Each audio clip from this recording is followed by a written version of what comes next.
Depuis quelques années, un certain monsieur Saïd Penda, un petit rougeau en casquette dont le niveau de langue et d'expertise journalistique sont des plus douteux, s'est installé en Côte d'Ivoire dans le but de vivre au crochet du massacre de l'opposition et de la majorité du peuple ivoirien par le régime dictatorial de monsieur Alassane Dramane Ouattara. Venu du Cameroun, monsieur Saïd Penda aurait vivoté de lointaines piges de BBC avant de se spécialiser dans la fabrication de l'ennemi en Côte d'Ivoire, à travers quelques documentaires essentiellement caractérisés par son esprit partisan, sa soif d'entretenir la haine entre les Ivoiriens et sa volonté de paraître comme le plus grand serviteur de l'ordre luciférien ouattarien. Saïd Penda, depuis lors, ne recule devant rien. Révisionnisme et négationnisme, moquerie envers les victimes de la répression du régime RHDP sont ses dadas.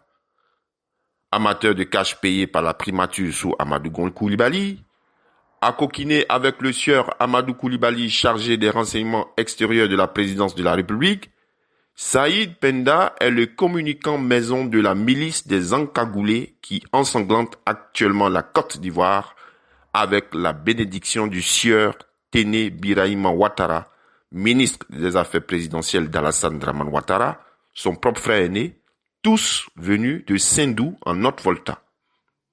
Déjà, la milice d'Alassane Dramane Ouattara, qui bénéficie des conseils en communication du truand sans frontières Saïd Penda, compte une vingtaine de personnes assassinées à son actif. Et bien sûr, des centaines de personnes blessées lors des répressions sauvages des manifestations pacifiques en cours contre le troisième mandat. Monsieur Saïd Penda parade dans Abidjan, bien souvent flanqué de 2 à 3 gardes du corps et parfois arrogamment seul. Or, ces miliciens ne pourront pas continuer de narguer les Ivoiriens avec lui. La résistance ivoirienne informe Saïd Penda que chaque goutte de sang versée par Ouattara et sa milice criminelle dans cette séquence historique, particulièrement sensible dans notre pays, lui sera également imputée.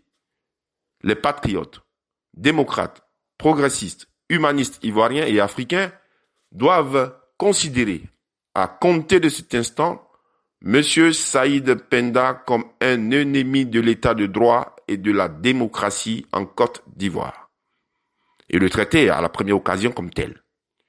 Et ce ne sera que justice. Ivoirienne, Ivoiriens de la résistance, dites et faites dire au sieur Saïd Penda de quitter immédiatement le territoire de Côte d'Ivoire. C'est tout le bien que nous lui souhaitons.